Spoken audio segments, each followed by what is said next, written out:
Trump के इस बड़े फैसले पर बात करने के लिए हमें ज्वाइन किया है डोनाल्ड ट्रंप के मुशीर साजिद तारड़ साहब ने। तारड़ साहब, आपके वक्त का बहुत शुक्रिया। बताइएगा किस बात का इजहार है ये ट्रंप की जानिब से?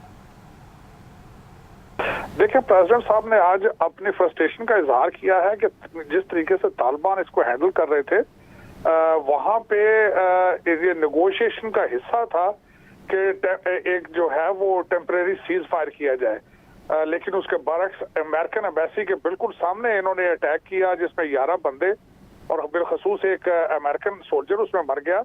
तो उसका फ्रस्ट्रेशन का इजहार किया है डोनाल्ड ट्रंप साहब ने सीरीज ऑफ ट्वीट में। और आप अगर देखें इस चीज को, इस पूरे मरहले को, तो 9 सीरीज थी इसकी नेगोशिएशन की, टेबल पे बैठने की। अब इसमें से 2-3 सिग्नल मुख्तलिफ निकल रहे हैं। या तो फिर तालिबान पीसफुल इसके वो उनके कंट्रोल में नहीं है इन चीजों को रोकना, कुछ दूसरे एलिमेंट हैं, दूसरे ग्रुप इसमें इन्वॉल्व हैं। एक तो सिग्नल ये जा रहा है, दूसरा वो बिल्कुल गलत तरीके से उनके इलेक्शंस वहां होने वाले थे 28 को, और अमेरिकन काफी चीजों से उनके साथ एग्री कर चुके थे। लेकिन अब बाल जो है वो पाकिस्तान और तालिबान के कोर्ट में है कि वो किस तरीके से अमेरिकन को दोबारा नेगोशिएशन की टेबल पर लाते हैं, क्योंकि ये दोनों चीजें नजर आती हैं। या तालिबान नेगोशिएशन करने की पोजीशन में नहीं है, और या फिर पाकिस्तान का असर रसूख कम है। लेकिन एक बहुत बड़ा झटका उस एरिया में पाकिस्तान को लगा इस वजह से, क्योंकि इस सारी वजह से कश्मीर का आज कमजोर पड़ सकता है। मेरे ख्याल में आने वाले दिनों में पाकिस्तान और तालिबान को इस चीज को सीरियसली सोचना चाहिए। अच्छा तारड़ साहब, अगर ट्रंप साहब ने वाकईतन इसी वजह से मनसूख किए हैं मुज़ाकरात के, 11 लोग जो हैं वो शहीद कर दिए गए, एक अमरीकी सिपाही भी जो है, अमरीकी सोल्जर भी हलाक हुआ है, तो इससे पहले तो इस तरह के बहुत सारे वाक़यात होते रहे हैं। 150 लोग इकट्ठे मर जाते हैं धमाकों में, या अमरीकी फौजी भी मर जाते हैं। नहीं, देखिए, उनमें मैं इसको बिल्कुल क्लोजली वॉच करता रहा हूँ। पहले कुछ चीजें होती नहीं है, लेकिन उनमें तालिबान मुसलसल अपनी जिम्मेदारी एक्सेप्ट नहीं करते रहे। इसमें तो बिल्कुल खुला के उन्होंने इस चीज को एक्सेप्ट किया और इस चीज सनब किया अमेरिकन को कि एक तरफ वो टेबल पे बैठे हैं वो इतने अरसे से, और दूसरी तरफ से वो सीरियस ही नहीं है इस चीज को कि वो सीज फायर या वहां पे अमन की कुछ चल सके सिलसिला। मेरे ख्याल में तो बहुत इमेच्योर स्टेप था ये तालिबान वाली साइड से। वो किस तरीके से इस चीज को आगे लेके चले। डोनाल्ड ट्रंप साहब, जो कि ये ओबामा पीरियड नहीं है, डोनाल्ड ट्रंप साहब इज अ स्ट्रॉन्ग लीडर। अब जिस तरीके से देखें, मंडे को मीटिंग थी और उन्होंने आज सैटरडे को उसको कैंसिल कर दिया। You need a lot of political capital to do that. और बिलखुसूस ही वाज प्लानिंग टू दो दिनों बाद सितंबर 11 की एनिवर्सरी आ रही है, और वो सोच रहे थे कि इस पे एक अच्छा सा ऐलान किया जाए, शो किया जाए कि America is interested in peace in that region. ठीक है, आपके पास बहुत ठीक है। साजिद तारड़ साहब हमारे साथ मौजूद थे। इसी पर हमें ज्वाइन किया है ब्रिगेडियर रिटायर्ड गजनफर अली साहब ने।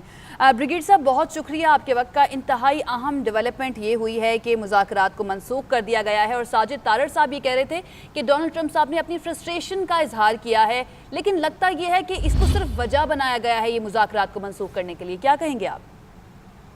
असल में जो पिछले दिनों ग्रीन विलेज पे जो हमला हुआ है वो एक बड़ी सीरियस डेवलपमेंट थी, क्योंकि जब मुज़ाकरात हो रहे थे और तालिबान के अंदर उनके शुरू से ऐसे तो कुछ एलिमेंट्स रहे, 2 धड़े रहे हैं जो मुज़ाकरात के साथ मुज़ाकरात तो करना चाहते हैं, लेकिन वो ये कहते थे कि हम अपने हमले जो है उस वक्त तक नहीं रोकेंगे जिस वक्त तक कोलिशन फोर्सेस जो है वो अफगानिस्तान से कम्प्लीटली निकल नहीं जाती या कम्प्लीटली निकलने का ऐलान नहीं करती। बिल्कुल ब्रिगेडियर साहब, ये इल्म में तो था ना, अमेरिका के इल्म में था, और उनको बता भी दिया गया था कि वो तब तक अपने हमले जारी रखेंगे, जंगबंदी नहीं करेंगे तब तक फाइनल नहीं हो जाता ये मुआहिदा। नहीं, उसमें एक चीज थी ना कि वो ये चाह रहे थे कि आप जो प्लान दें वो टोटल विड्रॉल का चाहे वो फेस्ड विड्रॉल हो। अब उसके अंदर जो चीज सामने आई वो ये आई कि 3000 लोग जाएंगे और 8500 लोग रहेंगे, तो उसके ऊपर उनके दरमियान जो है वो रिजर्वेशन तो आनी थी।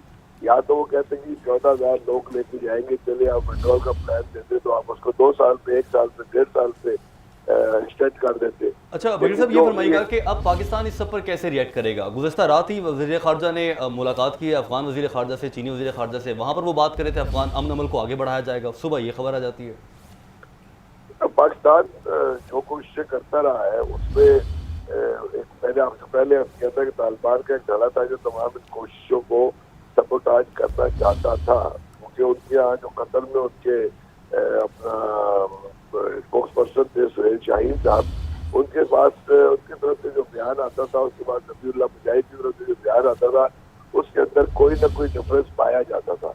अभी तो यही है कि अभी तो दो चीजें हो गई ना, एक चीज तो ये कि तालिबान को तो आपने राजी करना है किसी जगह पे लेके आना, लेकिन पहले तो डोनाल्ड ट्रंप को भी कन्विंस करना। अब देखना यह कि पाकिस्तान इस मामले को आगे कैसे लेकर चलता है। बहुत शुक्रिया, ब्रिगेडियर रिटायर्ड गजनफर अली साहब हमारे साथ मौजूद थे।